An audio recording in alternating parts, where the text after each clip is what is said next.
Now we're going to stitch through the two 15s that we added at the corner, or that tip right there.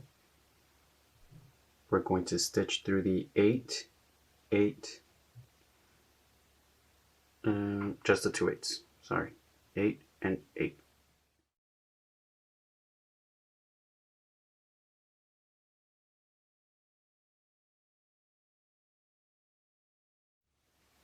Now here we're going to pick up one 15, stitch through the first 15 in that set of 2 right there,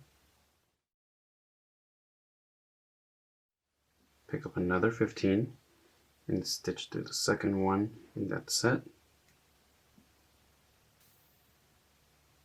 pick up yet another 15, and now you're going to stitch through the two 8s.